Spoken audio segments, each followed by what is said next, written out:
Here's your actuator running off a battery.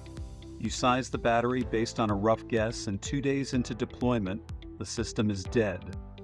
No power, no motion, no function. That's what happens when you estimate energy consumption instead of calculating it. This is where the linear motion energy consumption calculator comes in.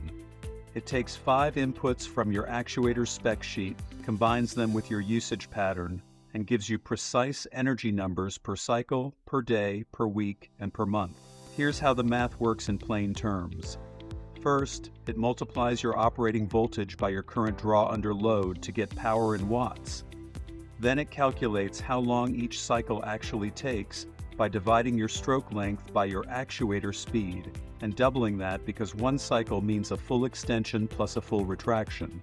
Multiply power by that cycle time and you get watt-hours per cycle.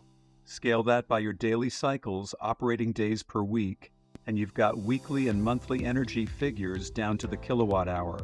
Now let's talk real applications. Say you're running a solar-powered gate on a 12-volt system, drawing 5 amps with a 10-inch stroke. You need to know exactly how many cycles that battery bank supports before sundown. This calculator tells you.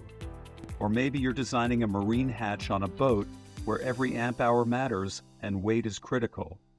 Oversizing that battery costs you payload capacity. Or consider an off-grid ventilation system running 20 cycles a day, 7 days a week. You need monthly consumption figures to spec your solar panel and charge controller correctly.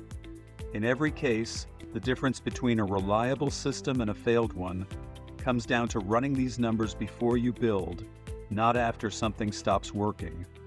Find the link in the description below to use this calculator and read the full engineering guide.